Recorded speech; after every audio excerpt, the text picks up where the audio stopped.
Hi everyone, कैसे हो आप सभी। स्वागत है आपका अपने चैनल टीचिंग विद पानी में। आई होप आप सभी अच्छे होंगे और अपनी तैयारी को बेहतर कर रहे होंगे। दोस्तों, आज की जो हमारी क्लास है वो काफी ज्यादा इंपॉर्टेंट होने वाली है, क्योंकि आज की क्लास में हम वो क्वेश्चन करेंगे जो काफी ज्यादा पेपर में ट्रेंडिंग में रहे हैं। तो चलिए आज की वीडियो को स्टार्ट करते हैं। उससे पहले अगर आप मेरे चैनल पर पहली बार आए हो तो मेरे चैनल को सब्सक्राइब और वीडियो को लाइक जरूर करना। आज का हमारा पहला क्वेश्चन है, हिंदी साहित्य के इतिहास का काल विभाजन करने वाले प्रथम इतिहासकार कौन है। राहुल साकेत्यान, रामचंद्र शुक्ल, जॉर्ज ग्रियर्सन या मिश्र बंधु। जल्दी से आप लोग इसका राइट आंसर बताइए। हाँ जी दोस्तों, हिंदी साहित्य के इतिहास का काल विभाजन करने वाले प्रथम इतिहासकार कौन है। तो दोस्तों, आपको याद रखना इसका जो राइट आंसर है वो क्या है। Option C, George Grierson. मैंने क्या बताया, हिंदी साहित्य के इतिहास का काल विभाजन करने वाले प्रथम इतिहासकार कौन है, जॉर्ज ग्रियर्सन। हमारा नेक्स्ट क्वेश्चन है, रामचंद्र शुक्ल के वीर गाथा काल को आदि काल किसने कहा। महावीर प्रसाद द्विवेदी, हजारी प्रसाद द्विवेदी, शांति प्रिय द्विवेदी या गणपति चंद्र गुप्त। जल्दी से बताइए इसका राइट आंसर क्या होगा। दोस्तों, ये काफी ज्यादा इंपॉर्टेंट क्वेश्चन है, 3-4 एग्जाम में ये बराबर पूछा गया, तो जल्दी से बताइए इसका राइट आंसर क्या होगा। रामचंद्र शुक्ल के वीर गाथा काल को आदि काल किसने कहा। तो दोस्तों, आपको याद रखना, रामचंद्र शुक्ल की जो वीर गाथा काल है उसे आदिकाल हजारी प्रसाद द्विवेदी ने कहा। तो इसका राइट आंसर क्या होगा। Option B. अब महावीर प्रसाद द्विवेदी ने क्या बोला है आदिकाल को, जल्दी से बताइए। तो महावीर प्रसाद द्विवेदी ने क्या बोला है। महावीर प्रसाद द्विवेदी ने बोला है बीज बप्पन काल। बहुत बार पेपर में पूछा गया है कि महावीर प्रसाद द्विवेदी ने आदिकाल को क्या कहा है। तो आपको याद रखना क्या बोला है, बीज बप्पन काल। मैंने क्या बताया, रामचंद्र शुक्ल ने वीर गाथा काल की आदिकाल को क्या बोला, हजारी प्रसाद द्विवेदी ने बोला है ठीक है। और महावीर प्रसाद द्विवेदी ने आदिकाल को क्या बोला, बीज बप्पन काल। हमारा नेक्स्ट क्वेश्चन है, हिंदी साहित्य की 20वीं शताब्दी के रचयिता हैं निर्मल जैन, नामवर सिंह, नंद दुलारे वाजपेयी या बच्चन सिंह। जल्दी से बताइए इसका राइट आंसर क्या होगा। दोस्तों, आप कहीं से भी ये क्लास देख रहे हो, आप किसी भी स्टेट से ये क्लास देख रहे हो, आपके लिए इम्पोर्टेंट है। आप अगर हिंदी की तैयारी कर रहे हो, आपके एग्जाम में हिंदी आती है तो इसमें ये क्वेश्चन आते हैं।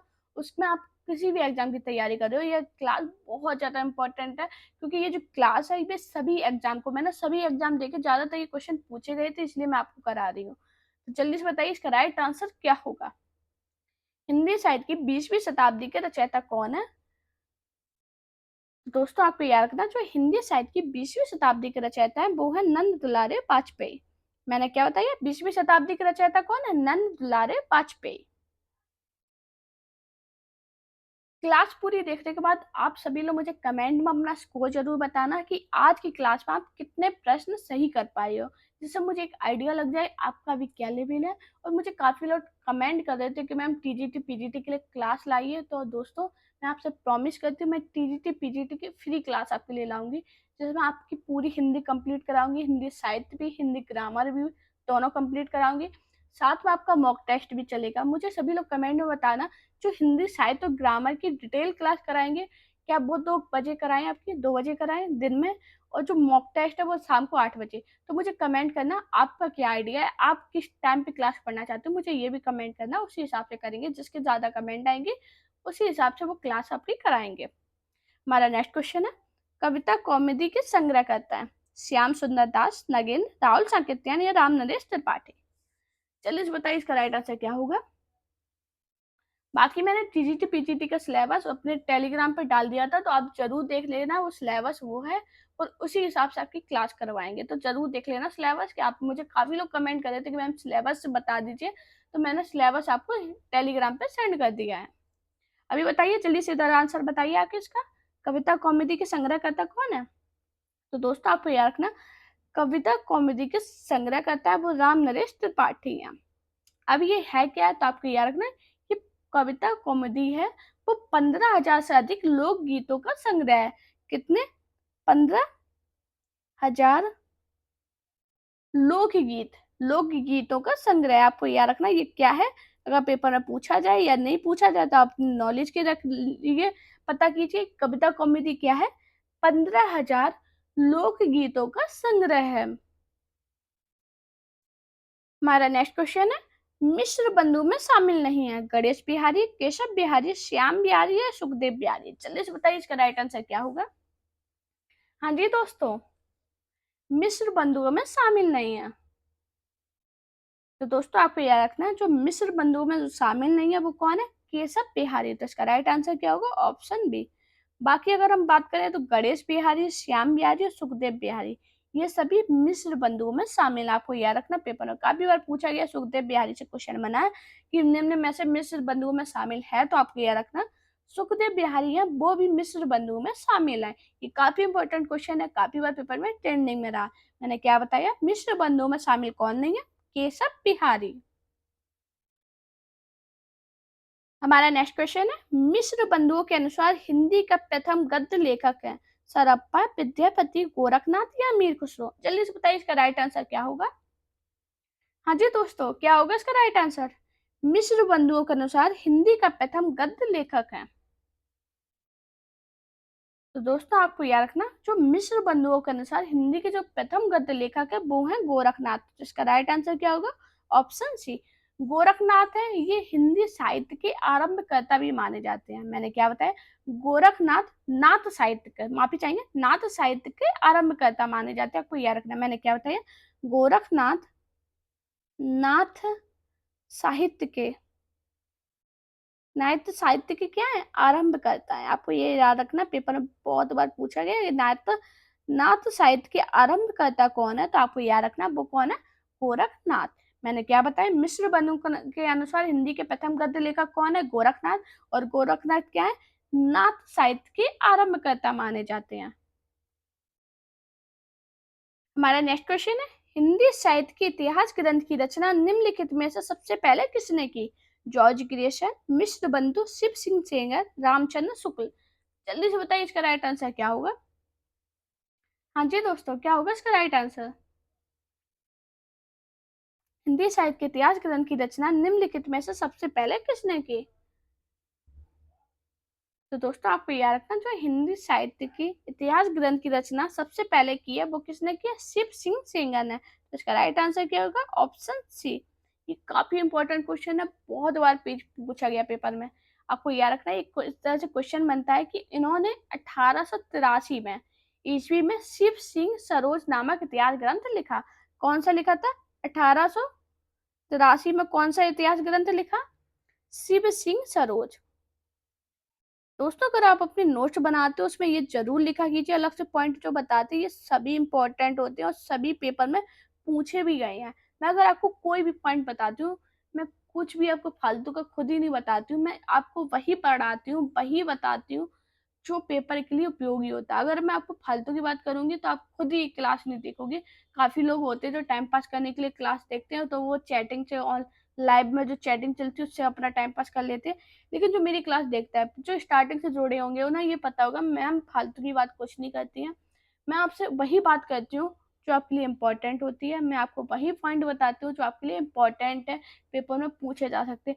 मेरा एक भी क्वेश्चन ऐसा नहीं होगा कि आपको पेपर में पूछा नहीं गया। मैं जितने क्वेश्चन कराती हूँ, अगर आप मेरी डेली क्लास में सिर्फ क्वेश्चन ही कर रहे हो ना, तो मैं आपको गारंटी दे सकती हूँ आपकी हिंदी की बहुत अच्छी तैयारी हो जाएगी। मैंने इतने आपको टेस्ट कराए हैं, डेली आपको क्लास लाते हैं, हिंदी मॉक टेस्ट लाते हैं, PYQs कराते हैं। इसलिए कराते हैं ना कि आप जब एग्जाम देने जाओ, आप ऐसे क्वेश्चन देखो तो आप उस टाइम पे टेंशन में नहीं आ जाओ कि यार क्या यह क्वेश्चन आ गया, मैंने तो कुछ अलग ही पढ़ा था।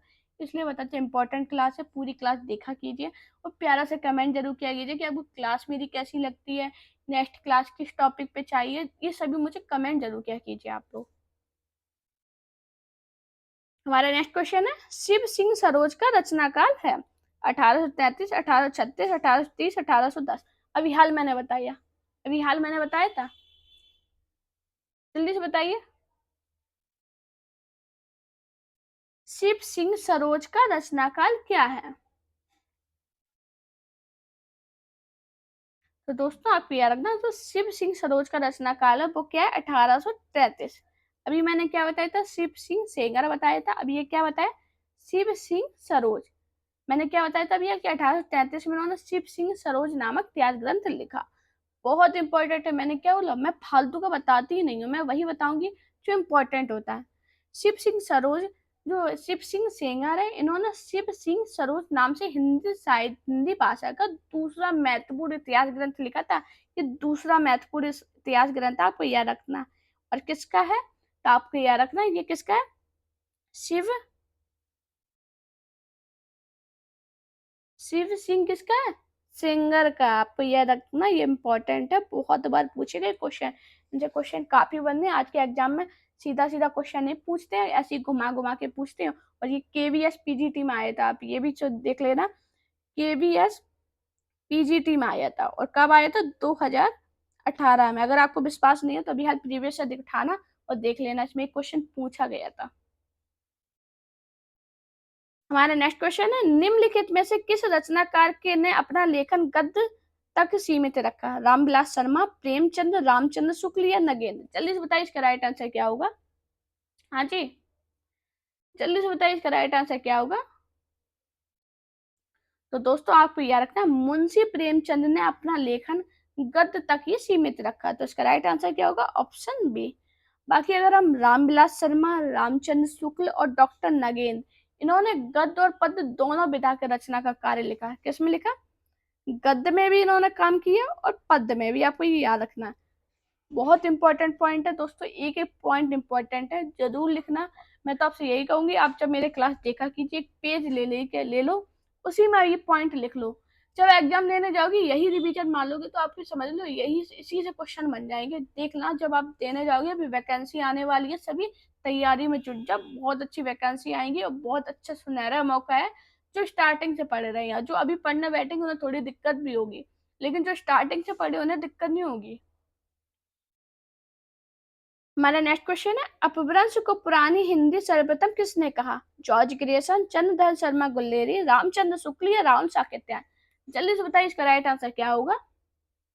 अपभ्रंश को पुरानी हिंदी सर्वप्रथम किसने कहा, तो दोस्तों आपको याद रखना, अपभ्रंश को पुरानी हिंदी सर्वप्रथम चंद्रधर शर्मा गुल्लेरी ने कहा, तो इसका राइट आंसर क्या होगा, ऑप्शन बी। हमारे नेक्स्ट क्वेश्चन है, हिंदी शब्द सागर संपादित ग्रंथ है, रामचंद्र शुक्ल, हजारी प्रसाद द्विवेदी, श्याम सुंदर दास या डॉक्टर नगेंद्र। जल्दी से बताइए इसका राइट आंसर क्या होगा। हिंदी शब्द सागर संपादित ग्रंथ है, तो दोस्तों आपको याद रखना है, हिंदी शब्द सागर द्वारा संपादित ग्रंथ है, वो ग्रंथ कौन सा है, संपादित ग्रंथ कौन था, किसका था, जल्दी से बताइए। श्याम सुंदर दास का, तो इसका राइट आंसर क्या होगा, ऑप्शन सी। हमारा नेक्स्ट क्वेश्चन है, हिंदी शब्दानुशासन के लेखक हैं, हेमचंद, धीरेन्द्र वर्मा, कामता प्रसाद गुरु या किशोरी दास वाजपेयी। चलिए इसे बताइए इसका राइट आंसर क्या होगा। हाँ जी, क्या होगा इसका राइट आंसर, हिंदी शब्दानुशासन के लेखक हैं, तो कौन है, किशोरी लाल वाजपेयी, तो इसका राइट आंसर क्या होगा, ऑप्शन डी। अब कामता प्रसाद गुरु से क्वेश्चन बनता है कि कामता प्रसाद गुरु की प्रसिद्ध कृति कौन सी है, तो आपको कौन सी है वो, हिंदी व्याकरण, किसकी कृति है, कामता प्रसाद गुरु की प्रसिद्ध कृति है, बहुत इंपॉर्टेंट है, बहुत बार पेपर में पूछी गई है। अगर हेमचंद की बात करें, हेमचंद की कौन सी है, शब्दानुशासन, कौन सी है, शब्दानुशासन। और धीरेन्द्र वर्मा की कौन सी है, ब्रजभाषा व्याकरण, धीरेन्द्र वर्मा की कौन सी है, ब्रजभाषा व्याकरण। हमारा नेक्स्ट क्वेश्चन है, हिंदी का प्रथम व्याकरण लिखने वाले विद्वान है, जेसुआ Ketelaar, George creation, Kishori Lal Vajpayee, Kamta Prasad गुरु। जल्दी से बताइए इसका राइट आंसर क्या होगा। हाँ जी, क्या होगा इसका राइट आंसर, तो दोस्तों आपको याद रखना जो इसका राइट आंसर है वो कौन है, जेसुआ केटलर। बहुत इंपॉर्टेंट क्वेश्चन है, काफी लोग कामता प्रसाद गुरु पर कर गए होंगे टिक, लेकिन नहीं, कामता प्रसाद गुरु का अलग है। जेसुआ केटलर ने हिंदुस्तानी ग्रामर कब लिखा था, 1698 में, 1698 को हिंदी का प्रथम व्याकरण ग्रंथ माना जाता है, तो ये किसका है, जेसुआ केटलर का। हमारा नेक्स्ट क्वेश्चन है, पुरानी हिंदी ग्रंथ के लेखक है, चंद्रधर शर्मा गुल्लेरी, रामचंद्र शुक्ल, नीलेन्द्र बिलोचन शर्मा, हजारी प्रसाद द्विवेदी। क्या होगा इसका राइट आंसर। दोस्तों बहुत इंपॉर्टेंट क्वेश्चन है, मैं बार बार कह रही हूँ ये इंपॉर्टेंट क्वेश्चन है, पूरी क्लास जरूर देखना और मुझे कमेंट में अपना स्कोर जरूर बताना। तो दोस्तों आपको याद रखना, पुरानी हिंदी ग्रंथ के जो लेखक है वो है चंद्रधर शर्मा गुल्लेरी, तो इसका राइट आंसर क्या होगा, ऑप्शन ए। हमारा नेक्स्ट क्वेश्चन है, हिंदी साहित्य का दूसरा इतिहास ग्रंथ के लेखक हैं? नामवर सिंह, सुमन राजे, दूधनाथ सिंह या बच्चन सिंह? दोस्तों मैं इसका आंसर आप सभी से चाहूंगी। ये क्वेश्चन मैंने आपको काफी बार कराया है, काफी बार ट्रेंडिंग में रहा है और काफी बार मैंने ये क्वेश्चन कराया। इसका आंसर मुझे सभी लोग कमेंट में करना। ये आपका होमवर्क है। क्या है? होमवर्क है। ये होमवर्क है, मुझे सभी लोग इसका राइट आंसर कमेंट में करना है। देखते हैं कितने लोग इसका आंसर सही बता पाते हैं। हमारा नेक्स्ट क्वेश्चन है, हिंदी साहित्य का आधा इतिहास निम्नलिखित में से किसके द्वारा लिखा गया? इंद्रनाथ मदान, श्याम सुंदर दास, सुमन राजे या ममता कालिया? जल्दी बताइए इसका राइट आंसर क्या होगा। तो दोस्तों आपको याद रखना, हिंदी साहित्य का आधा इतिहास किसने लिखा, किसके द्वारा लिखा गया? डॉक्टर सुमन राजे द्वारा। तो इसका राइट आंसर क्या होगा? Option C. दोस्तों अगर आपको मेरी वीडियो पसंद आई हो तो वीडियो को लाइक शेयर सब्सक्राइब जरूर करना और कमेंट में सभी लोग अपना स्कोर जरूर बताना कि आपका स्कोर क्या रहा है। और दोस्तों मुझे काफी लोग कमेंट कर रहे थे कि मैम प्लीज मुझे कुछ गाइड कर दीजिए एग्जाम को लेके, मुझे आपसे पर्सनली बात करनी है। तो दोस्तों मेरा टेलीग्राम चैनल है टीचिंग विद वानी नाम से, आपको इसकी लिंक मिल जाएगी मेरे डिस्क्रिप्शन में। वानी शर्मा ऑफिशियल से आप सर्च करोगे आपको मिल जाएगी। उस पर जाइए, मुझे कमेंट करना, मैं आपकी प्रॉब्लम देखूंगी। अगर वो होगी आपको सॉल्व करने वाली तो मैं ज़रूर सॉल्व करूँगी। मैं प्रॉमिस करती हूँ, मैं सभी के कमेंट का रिप्लाई करती हूँ। आप जो मुझे कमेंट करती हो, आपके लिए जो उपयोगी होता है मैं वो करती हूँ। अगर आपको कोई दिक्कत हो रही है एग्ज़ाम की तो आप मुझे तुरंत कमेंट करना, मैं ज़रूर आपके लिए वो सॉल्यूशन लेके आऊँगी। और मैं प्रॉमिस करती हूँ, हिंदी साहित्य की, हिंदी ग्रामर की और हिंदी के प्रीवियस क्वेश्चन पेपर कराने की ज़िम्मेदारी मेरी है। आपकी ज़िम्मेदारी बस इतनी है, आपको क्लास पूरी देखनी है, लाइक शेयर सब्सक्राइब ज़रूर करना है। Thank you guys for watching this video.